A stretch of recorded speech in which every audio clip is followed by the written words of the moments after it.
Hello friends, स्वागत है फिर से आप सभी का हमारे यूट्यूब चैनल सक्सेस प्लेटफॉर्म की में। और दोस्तों, आज यहाँ पे जीके जीएस स्टैटिक जीके का सेट नंबर 6 मैं कराने वाला हूँ, जहाँ पे आपको पूरे 100+ क्वेश्चन मिलने वाले हैं।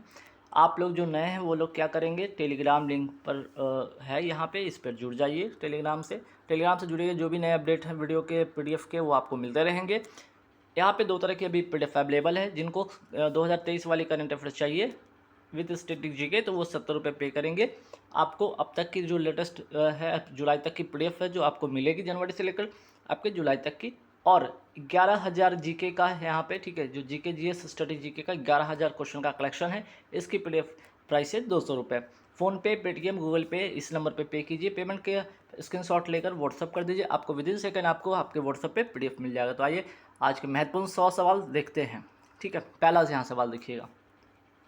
पहला सवाल क्या है कि मौर्य वंश का यहाँ पे पहला सवाल क्या बन सकता है, जरा देखिएगा कि मौर्य वंश का, ठीक है, स्थापना कैसे हुआ। ये सवाल तो आपको रिटन में लिखने को नहीं आएगा, डिस्क्रिप्टिव नहीं आएगा, लेकिन फिर भी यहाँ पे समझिए कि आपको मौर्य वंश के, अगर मैं पूछूँ कि संस्थापक कौन था, तो ये सबको पता है कि यहाँ पे चंद्रगुप्त मौर्य ने क्या किया था, मौर्य वंश की स्थापना किया था ना।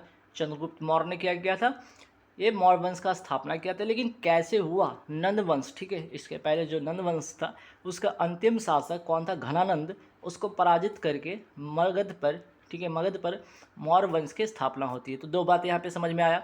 डायरेक्ट सवाल है कि मौर्य वंश के संस्थापक कौन है, चंद्रगुप्त मौर्य, और हुआ कैसे, इसकी स्थापना होती है कैसे। नंद वंश का अंतिम जो शासक है घनानंद को पराजित करके इसकी स्थापना होती है।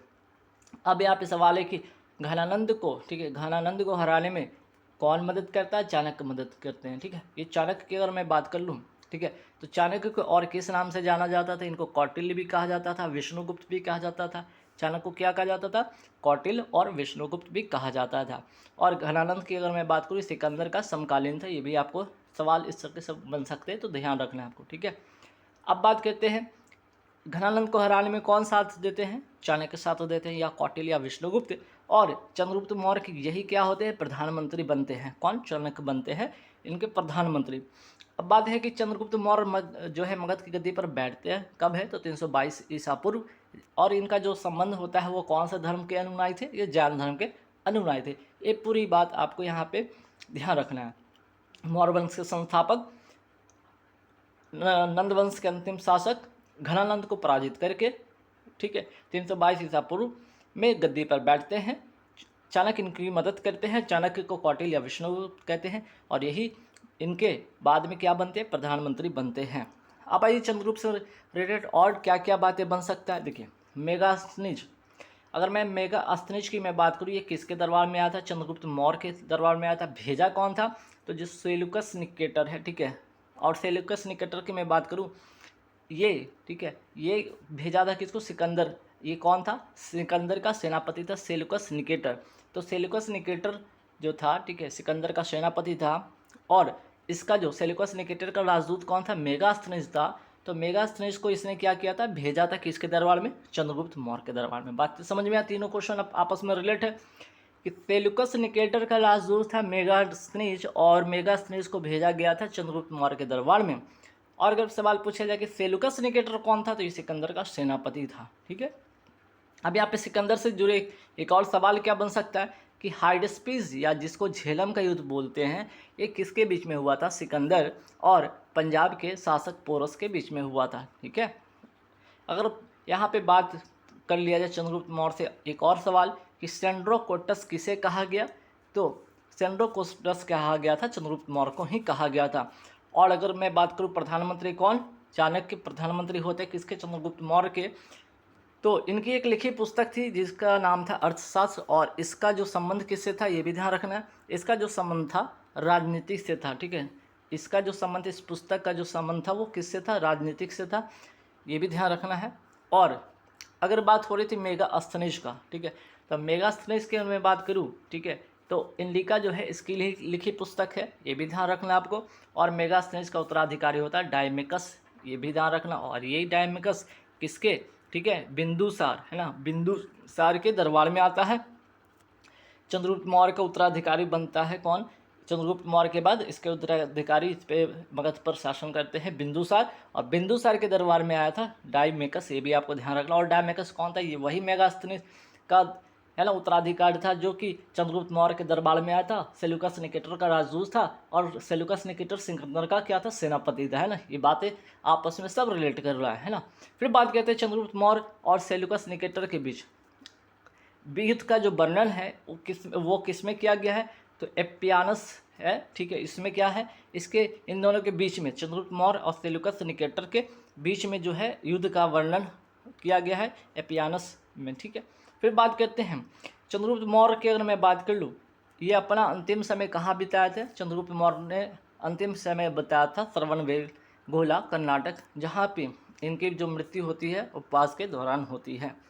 फिर बात करते हैं चंद्रगुप्त मौर्य का उत्तराधिकारी कौन बनता है? यहाँ से सवाल फिर से एक बनता है। चंद्रगुप्त मौर्य का उत्तराधिकारी बनता है बिंदुसार, जो कि 298 ईसा पूर्व मगध की गद्दी पर बैठता है। और बिंदुसार से रिलेटेड और महत्वपूर्ण बातें ध्यान रखिएगा। चंद्रगुप्त मौर्य से रिलेटेड क्या क्या चंद्रगुप्त मौर्य से रिलेटेड बातें होगी। अब इसके उत्तराधिकारी जो बनते हैं बिंदुसार, इनके बारे में बात करने वाले हैं ना। देखिए, जैसे कि बिंदुसार को क्या कहा जाता था? अमित्र घात। अमित्र जो घात है किसे कहा गया? बिंदुसार को कहा गया। और अमित्र घात का मतलब होता है शत्रु विनाशक। फिर बात करते हैं बिंदुसार किस धर्म का अनुयायी था? आजीवक संप्रदाय के अनुयायी थे जी। इसके अगर इनके पिता की मैं बात करूं चंद्रगुप्त मौर्य, वो जैन धर्म के अनुयायी थे, और उनके उत्तराधिकारी जो थे बिंदुसार आजीवक संप्रदाय के मीन्स के अनुयायी थे, है ना। फिर बात हो रही थी डायमेकस, अभी मैंने बात किया था मेगास्थनीज का उत्तराधिकारी था कौन? डायमेकस। और ये किसके दरबार में आया था? बिंदुसार के दरबार में आया था। और ये सीरियन नरेश एंटियोकस का कौन क्या था? ये राजदूत था, ये भी ध्यान रखना आपको।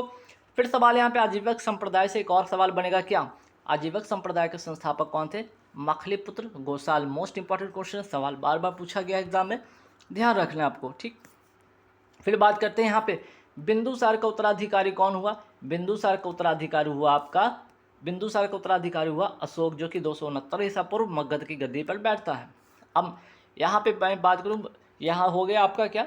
चंद्रगुप्त मौर्य, उसका उत्तराधिकारी बिंदुसार का उत्तराधिकारी अशोक। अब आइए अशोक से रिलेटेड महत्वपूर्ण बातें, जैसे देखिए सम्राट अशोक का नाम किस अभिलेख में अशोक मिला? Most important question. मस्की अभिलेख में और गुजराभिलेख में। मस्की अभिलेख कर्नाटक का, गुजराभिलेख मध्य प्रदेश का। तो अभिलेख पूछा गया कौन से अभिलेख में अशोक मिला है? सम्राट अशोक का नाम किस अभिलेख में अशोक मिला है? तो दो यहाँ पे अभिलेख ध्यान रखिएगा, मस्की अभिलेख या गुजराभिलेख। एक और महत्वपूर्ण सवाल है, ये भी महत्वपूर्ण सवाल है क्या? भाब्रू, ठीक है। भ्राबू अभिलेख जो है, इसमें क्या हुआ? इसमें जो अशोक का जो है, अशोक को मगध का राजा बताया था। मोस्ट इंपॉर्टेंट क्वेश्चन है भ्राबू अभिलेख, ठीक। फिर बात करते हैं अशोक ने भी अपने अभिषेक के कितने वर्ष बाद कलिंग पर आक्रमण किया था? ठीक है, गद्दी पर बैठने के बाद कलिंग ने कितने वर्ष के बाद आक्रमण किया था कलिंग पर? ये भी ध्यान रखना है। तो ये भी सवाल आया एग्जाम में, ध्यान रखिएगा। आपसे इस तरह से सवाल भी पूछा गया कि अशोक ने अपने अभिषेक के कितने वर्ष बाद कलिंग पर आक्रमण किया था? तो 8 वर्ष के बाद किया था, 261 ईसा पूर्व, ठीक है, जो कि 269 ईसा पूर्व में तो गद्दी पर बैठता है, और 261 ईसा पूर्व में कलिंग पर आक्रमण करता है। और कलिंग की जो राजधानी थी तोसली, इस पर इसने अधिकार कर लिया था। ठीक है, अब जो है अशोक की अगर मैं बात करूं, अशोक के शिलालेख के मैं यहाँ पे चर्चा करने वाला हूँ। जैसे अशोक का 13वां शिलालेख हो गया, ये जो है 4-5 सवाल इंपॉर्टेंट है। 13वां शिलालेख, अशोक का 7वां शिलालेख, अशोक का 8वां शिलालेख, अशोक का पहला शिलालेख, सारे 4 सवाल इंपॉर्टेंट है। 13वां शिलालेख में किसका वर्णन है? कलिंग के युद्ध का वर्णन है। 7वां अभिलेख जो है शिलालेख है, इसमें आजीविकों का उल्लेख है। 8वां शिलालेख में अशोक के बोध गया यात्रा का वर्णन है, ध्यान रखिएगा। और पहला अभिलेख जो है, पहला शिलालेख जो है आपका, इसमें पशु बलि की निंदा की गई है। तो 4 सवाल महत्वपूर्ण हैं। फिर अगर अभी बात हो रही थी बिंदुसार के जैसे दरबार में डायमेकस आया था, ठीक है, उसी तरह अशोक के दरबार में कौन आया था? डियानियस आया था, ठीक है, डियानीसियस आया था, ये भी ध्यान रखना। और ये कौन था? मिस्र के राजा फिलाडेल्फस या टॉलमी द्वितीय के क्या था? ये डियानीसियस राजदूत था। अगर सवाल आ जाए कि अशोक किस धर्म के अनुयायी थे, तो ये बौद्ध धर्म के अनुयायी थे। जैसे कि अगर शुरू से स्टार्ट करते, चंद्रगुप्त मौर्य जैन के अनुयायी थे। उसके बाद उनके उत्तराधिकारी कौन बने? आपके बिंदुसार आजीवक संप्रदाय के उत्तराधिकारी थे। फिर बिंदुसार के उत्तराधिकारी कौन बनते हैं? अशोक। और ये बनते हैं बौद्ध धर्म के, तो जैन, आजीवक और इसके बाद बौद्ध धर्म, है ना। तो अगर पूछा जाए कि वो जो है बौद्ध भिक्षु, जो अशोक है बौद्ध धर्म की दीक्षा किससे लिया था, उपगुप्त जो बौद्ध भिक्षु हैं इनसे इन्होंने बौद्ध धर्म की शिक्षा लिया था। फिर बात करते हैं भारत में शिलालेख का प्रचलन सर्वप्रथम किसने किया था, अशोक ने किया था। ये भी सवाल महत्वपूर्ण है। फिर बात करते हैं, ये भी सवाल है कि अशोक के शिलालेख में किस लिपि का प्रयोग हुआ, तो यहाँ पे देखिएगा 4 लिपि है, ब्राह्मी, खरोष्टी, ग्रीक एवं अरमाइक। तो ये जो आपकी खरोष्टी वाली लिपि इंपॉर्टेंट इसलिए बन जाता है कि खरोष्टी लिपि दाईं से बाईं ओर लिखी जाती थी, ये भी ध्यान रखना है। अब बात करते हैं अशोक के शिलालेख की संख्या कितनी थी, 14 शिलालेख थी, ठीक है, जिसकी जो वर्णन 14 शिलालेख में मैंने किसका किसका जिक्र किया, आपका 13वां शिलालेख का बात हुआ, है ना। फिर 7वां हुआ, फिर 8वां हुआ और पहला हुआ, ठीक है। 13वां शिलालेख के बारे में बात हुआ, 7वां के बात हुआ, 8वां का और पहला का जिक्र हुआ, है ना। 13वां जो कि कलिंग युद्ध का वर्णन इसमें है, 7वां जो है आजीवकों का उल्लेख है आपका, 8वां जो है अशोक के बोध गया का जो है, ठीक है, बिहार का गया जिला बोध गया में जो उनका जो धर्म यात्रा था उनसे रिलेटेड है। और पहला जो शिलालेख है उसमें क्या था, पशु बलि की निंदा की गई, है ना। इसमें पशु बलि की क्या की गई, निंदा की गई, इस पर चर्चा है, ठीक है। यहाँ पे कलिंग युद्ध का वर्णन है, यहाँ पे आपका जो है आजीवकों का उल्लेख है, और यहाँ पे बोध गया का, ठीक है, बोध गया का यात्रा का वर्णन है, ठीक है। अब बात हो रहा है यहाँ पे अभिलेख, ठीक है, यहाँ पे शिलालेख हो गया। अब बात करते हैं अशोक के स्तंभ लेखों की संख्या 7 थी या केवल ब्राह्मी लिपि में लिखी गई थी। अभी जैसे कि बताया था इनकी जो, ठीक है, यहाँ पे देख सकते हैं जो कि इनका शिलालेख किस किस लिपि में लिखा गया था, तो यहाँ पे 4 लिपि था, ब्राह्मी, खरोष्टी, ग्रीक, अरमाइक। तो उसमें यहाँ पे देखिएगा, यहाँ पे जो है 4 लिपि का उल्लेख किया गया, जिसमें अगर पूछ लिया जाए अशोक के स्तंभ लेखों की संख्या कितनी, 7, और ये केवल ब्राह्मी लिपि में लिखी गई है। तो खरोष्टी की बात होगी, दाएं से बाईं ओर लिखी जाती है, ब्राह्मी लिपि में अशोक के जो 7 स्तंभ लेखों की संख्या है 7, उस क्या जो जिक्र किया गया उसको जो लिखा गया है ब्राह्मी लिपि में लिखा गया। अब आइए कुछ और स्तंभ की मैं बात करता हूँ या स्तंभ लेखों की मैं बात करने वाला हूँ। जैसे रामपुरवा स्तंभ लेख कहाँ स्थित है, पश्चिमी चंपारण बिहार में। लौरिया अरेराज स्तंभ लेख कहाँ स्थित है, ये पूर्वी जो है चंपारण बिहार में है, ठीक है। तो ये पश्चिमी चंपारण बिहार में, ये पूर्वी चंपारण बिहार में, और लौरिया नंदनगढ़ ये कहाँ पे आपका पश्चिमी चंपारण बिहार में है, ठीक। फिर बात करते हैं अशोक का सबसे छोटा स्तंभ का नाम क्या है, रुर्मीदेई है। और जो अशोक का सबसे लंबा अभिलेख कौन है, 7वां अभिलेख है। मौर्य काल में गुप्तचर को क्या कहा गया, गूढ़ पुरुष कहा गया, जबकि चर को जासूस कहा गया। मौर्य काल में सरकारी भूमि को क्या कहा जाता था, सीता भूमि। अशोक के दरबार में अगर मैं पूछ लूँ यहाँ पे कि द्वापारिक पद का मतलब क्या था, द्वार रक्षक को कहा जाता था। संहारता किसको कहा जाता था, राजस्व संग्रह करने वाले को कहा जाता था। और सन्निधाता, ठीक है, सन्निधाता कहा जाता था, कोषाध्यक्ष को कहा जाता था। ये जो 3 बातें हैं ना, ध्यान रखिएगा, अशोक के दरबार में थे। जो उनके जो पोस्ट जिसको कहते हैं इंग्लिश में, या पद थे, अलग अलग पद का अलग अलग अर्थ था, ठीक है। अशोक ने बौद्ध धर्म के प्रचार के लिए पुत्र महेंद्र और पुत्री संघमित्रा को कहाँ भेजा था, श्रीलंका भेजा था। और मौर्य वंश का अंतिम शासक कौन हुआ, तो बृहद्रथ हुआ, ठीक है। तो आपको पता था कि यहाँ पे चंद्रगुप्त मौर्य, उसके बाद बिंदुसार, उसके बाद अशोक, और सबसे अंतिम कौन था, बृहद्रथ था। फिर बात करते हैं, इसके बाद आता है शुंग वंश। अब इस शुंग वंश की स्थापना कैसे हुआ, मौर्य वंश के तो घनानंद को पराजित करके, ठीक है, जो होता है मौर्य वंश का स्थापना होता है, ठीक। यहाँ पे हो गया। अब शुंग वंश की स्थापना भी कैसे हुआ, तो ये मौर्य वंश के अंत करके शुंग वंश की स्थापना होता है। शुंग वंश का स्थापना कैसे हुआ, मौर्य वंश के अंतिम शासक बृहदत्त को, यही बृहदत्त को क्या होता है यहाँ पे, इसी का सेनापति होता है पुष्यमित्र शुंग, जो कि एक ब्राह्मण होता है। इसकी हत्या करके, किसी बृहदत्त की हत्या करके मगध पर शुंग वंश की नींव डाली थी। इंपॉर्टेंट बातें हो गया। फिर बात करें शुंग वंश की राजधानी क्या थी, विदिशा, जो कि कहाँ है, मध्य प्रदेश में। विदिशा एक जिला है मध्य प्रदेश का। तब उस समय क्या था, शुंग वंश की ये राजधानी हुआ करती थी। भरहूत स्तूप का निर्माण किसने किया था, पुष्यमित्र शुंग ने करवाया था। और शुंग वंश का अंतिम शासक कौन था, देवभूमि था। ये 5 बातें इंपॉर्टेंट है। पुष्यमित्र शुंग ने 2 अश्वमेध यज्ञ कराए थे, और यज्ञ को कराने वाले कौन थे, पतंजलि थे। फिर बात करते हैं इसके बाद कौन आया। अब बात होती है पुष्यमित्र के बाद कौन आता है, ये शुंग वंश के बाद आता है। शुंग वंश के बाद आता है कण्व वंश। कण्व वंश की स्थापना कौन करता है, वासुदेव ने किया, ठीक है। और वासुदेव ने जो किया है, तो शुंग वंश का जो अंतिम शासक था देवभूमि, ठीक है, देवभूमि, इसी की हत्या करके क्या, कण्व वंश की स्थापना होती है। और कण्व वंश का अगर मैं बात कर लूँ, अंतिम शासक कौन था, कण्व वंश का अंतिम शासक था सुशर्मा। अब इसके बाद आता है कण्व वंश के बाद आता है, ठीक है, पुष्य जो है वो यहाँ पे देख लीजिएगा, यहाँ पे पुष्य जो मित्र शुंग है, ठीक है, शुंग वंश की स्थापना होती है। शुंग वंश के बाद आता है आपका कण्व वंश, और कण्व वंश को अंत करने के बाद इसका जो है आखिरी जो शासक होता है उसकी जो है उसकी हत्या कौन करता है, सिमुक करता है। इसकी हत्या करके क्या होता है, कण्व वंश का अंतिम शासक सुशर्मा को हत्या करके 60 ईसा पूर्व में कौन सिमुक और किसकी स्थापना करता है, तो कण्व वंश के बाद आता है आपका सातवाहन वंश की स्थापना होती है। सातवाहन की अगर मैं बात करूँ, इसकी राजधानी क्या थी, प्रतिष्ठान, जो कहाँ है, महाराष्ट्र में। सातवाहन के प्रसिद्ध साहित्यकार का भी थोड़ा सा दो बातें ध्यान रखिएगा आप, एक तो हाल और दूसरा गुणाढ्य। हाल जो ये प्रसिद्ध साहित्यकार थे, इन्होंने गाथा सप्तशती पुस्तक की रचना किए थे, और गुणाढ्य जो थे यह बृहत कथा पुस्तक की रचना किए थे। दोनों बातें हो गया। इंपॉर्टेंट बात क्या है, सातवाहनों की राजकीय भाषा क्या थी, प्राकृति, और लिपि कौन सी थी, ब्राह्मी। फिर आगे बढ़ते हैं सवाल पे, एक होता है विक्रम संवत, एक होता है शक संवत। ये दोनों मोस्ट इंपॉर्टेंट बात है। विक्रमादित्य जो है विक्रम संवत से संबंधित है। 58 ईसा पूर्व शकों पर विजय के उपलक्ष्य में ये शुरू हुआ था, विक्रम संवत, ठीक है। फिर बात करते हैं शकों का सबसे प्रतापी जो शासक कौन था, रुद्रा दमन था, ठीक है, रुद्रा दमन। तो विक्रम संवत 58 ईसा पूर्व शकों पर विजय के उपलक्ष्य में शुरू होता है, और शकों का सबसे जो प्रतापी शासक था रुद्रा दमन, ठीक है। अब बात करते हैं चंद्रगुप्त मौर्य। अब इससे एक और सवाल बन सकता है कि रुद्रदमन, चंद्रगुप्त मौर्य का जो राज्यपाल था पुष्यगुप्त के द्वारा निर्मित क्या होता है, सुदर्शन झील। इसका जीर्णोद्धार जो निर्मित होता है सुदर्शन झील, इसका जीर्णोद्धार किसने करवाया था, आपका रुद्रदमन ने करवाया था। रुद्रदमन ने करवाया था, याद रखिएगा, सुदर्शन झील को, ठीक है।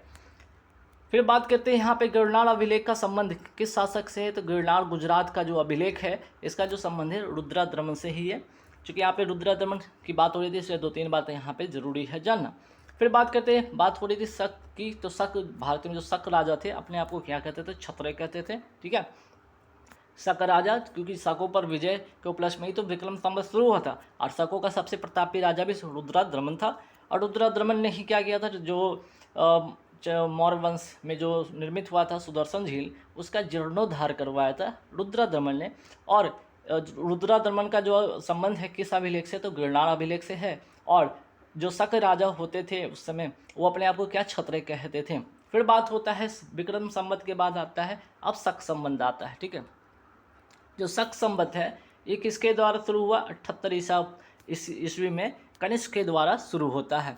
और अगर मैं बात करूँ शक संवत की बात होगी, फिर बात हो रही कुषाण वंश। कुषाण वंश के संस्थापक कौन थे, कुजुल कटफिशस। अब बात यहाँ पे आती है शक संबंध 78 ईस्वी में कनिष्क के द्वारा चलाया जाता है। और कनिष्क का संबंध है तो कौन वंश है, तो ये एक संबंध है कुषाण वंश का ही शासक होता है कनिष्क, ठीक है। कुषाण वंश का सबसे प्रतापी जो राजा होता है वो कौन होता है, कुषाण ही होता है। और कुषाण ने ही 78 ईस्वी में शक संबंध चलवाया था, और कुषाण वंश का संस्थापक था कुजुल कटफिशस। और कुषाण वंश के सबसे प्रतापी शासक कनिष्क। और कनिष्क अगर मैं बात करूँ, कुषाण वंश का सबसे प्रतापी शासक तो हो गया कनिष्क। और इसकी जो राजधानी थी, ठीक है, इसकी राजधानी थी पुरुषपुर या पेशावर। ये पहली राजधानी थी, और दूसरी राजधानी थी मथुरा। फिर मैं बात करता हूँ कनिष्क के शासनकाल में कौन सी बौद्ध संगीति हुई थी, तो कनिष्क के समय चौथी बौद्ध संगीति होती है। कहाँ होती है, कुंडलवन, और ये है कहाँ, कश्मीर में होता है। और इस समय इसके अध्यक्ष होते हैं वसुमित्र, उपाध्यक्ष होते हैं अश्वघोष, ठीक है। और एक और यहाँ से बौद्ध संगीति की बात हो ही रही थी, चौथी बौद्ध संगीति में ही ध्यान रखिएगा, जो बौद्ध संगीति में ही, इसी बौद्ध संगीति में ही बौद्ध धर्म क्या होता है, 2 भागों में बढ़ जाता है, हीनयान और महायान 2 भागों में बढ़ जाता है। अब आते हैं कनिष्क के दरबार में कौन कौन से विद्वान लोग रहते थे, जैसे चरक हो गया, है ना, चरक हो गया, आपके वसुमित्र हो गए, है ना। कनिष्क के दरबार में रहने वाले विद्वान में चरक थे, वसुमित्र थे, नागार्जुन थे, अश्वघोष। अब इनकी जो है सबकी रचना यहाँ पे इंपॉर्टेंट है, देखिएगा। चरक की अगर मैं बात करूँ, चरक किसकी रचना करते हैं, चरक संहिता की रचना करते हैं, महान चिकित्सक थे। और इन्हें भारतीय चिकित्सा शास्त्र का विश्वकोश कहा गया, ठीक है, ये हो गया इनकी बातें। अब आते हैं वसुमित्र की मैं बात करता हूँ। वसुमित्र ने किसकी रचना किया था, महाविभास सूत्र की रचना किए थे। और महाविभास सूत्र जो है इसको क्या कहा जाता था, बौद्ध धर्म का विश्वकोश कहा जाता था। महाविभास सूत्र को बौद्ध धर्म का विश्वकोश कहा जाता था। अब आते अश्वघोष की मैं बात करता हूँ। अश्वघोष ने किसकी रचना किया था, बुद्ध चरित्र की रचना की थी और इसे बौद्धों का रामायण कहा जाता था। फिर बात करते हैं नागार्जुन। नागार्जुन ने किसकी कौन सी पुस्तक की रचना की थी? तो माध्यमिक सूत्र की रचना की थी और इन्हें भारत का आइंस्टीन कहा जाता था। और इन्होंने सर्वप्रथम सापेक्षता का सिद्धांत दिया था। तो जो विद्वान थे ना, चार जो विद्वान थे, चारों की पुस्तक जरूर याद रखिएगा। ठीक है, यहाँ पे चरक संहिता हो गया, महाभाष्य सूत्र हो गया, बुद्ध चरित्र हो गया और माध्यमिक सूत्र हो गया। ठीक है, अब आगे बढ़ते कुषाण वंश का। अब आता है अंतिम शासक कौन था? वासुदेव था। ठीक है, खत्म। फिर कुछ बातें और है, जैसे कनिष्क के शासन काल में ही गांधार शैली और मथुरा शैली का विकास हुआ था। और अगर पूछा जाए गांधार जो है तक्षशिला प्रसिद्ध है किस लिए? तो गांधार कला के लिए प्रसिद्ध है। रेशम मार्ग का आरंभ किसने किया था? कनिष्क ने ही किया था। और अब इसके बाद बात करते हैं, ये कनिष्क की बातें खत्म हो जाती है, कनिष्क का अंतिम शासक वासुदेव के बाद यहाँ पे बातें खत्म होती है। फिर आते हैं संगम साहित्य की बात करते हैं। संगम साहित्य एक्चुअली है क्या? ये दक्षिण भारत का क्रमबद्ध इतिहास इसी से ज्ञात होता है। याद रखिएगा, जो दक्षिण भारत के जो शासक थे, राजा थे, उनके बारे में इसी से ही पता चलता है। और तमिल साहित्य का जो आधारभूत ग्रंथ है वो है कुराल, और इसके जो रचनाकार कौन थे? तिरुवल्लुवर है। ठीक है, तिरुवल्लुवर है, याद रखिएगा, इसके रचनाकार हैं। और याद रखिएगा, तमिल देश के अगर तमिल देश के प्राचीन देवता की बात कर लूँ तो कौन थे? मुरुगन थे, ध्यान रखिएगा। फिर बात करते हैं, यहाँ पे अब आते हैं गुप्त वंश की बात करते हैं। देखिए, गुप्त वंश इंपॉर्टेंट है। मौर्य वंश की बात हो गया। मौर्य वंश के बाद अब बात कर रहे हैं हम लोग गुप्त वंश की बात कर रहे हैं। गुप्त वंश के शासक कौन थे? श्रीगुप्त थे। 240 ईसा से लेकर 240 ईस्वी से लेकर 280 ईस्वी तक इन्होंने शासन किया। और श्रीगुप्त के जो वंश के जो है ना उत्तराधिकारी कौन हुए? घटोत्कच हुए। फिर बात करते हैं गुप्त वंश का। गुप्त वंश का प्रथम जो महान सम्राट हुआ कौन हुआ? चंद्रगुप्त मौर्य। ठीक है, सॉरी, चंद्रगुप्त मौर्य नहीं, चंद्रगुप्त फर्स्ट। ठीक है, तो गुप्त वंश के शासक चंद्रगुप्त प्रथम थे। तो अब यहाँ पे इन्होंने गद्दी पर कब बैठा? 320 ईस्वी में गद्दी पर इन्होंने बैठा।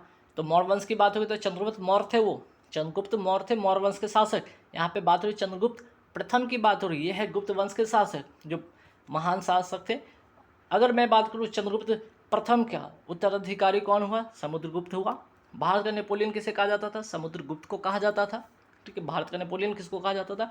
समुद्रगुप्त को कहा जाता था। लगभग 21 है ना राजाओं को इन्होंने हराया था और इसी के कारण इन्हें भारत का नेपोलियन कहा जाता था। सिक्कों पर बीना वादन करते हुए दिखाया गया किसको? तो समुद्रगुप्त को। और इसे पता चलता था कि क्या है, संगीत प्रेमी थे। प्रयाग या इलाहाबाद प्रशस्ति के लेख के रचनाकार कौन थे? हरिसेन थे।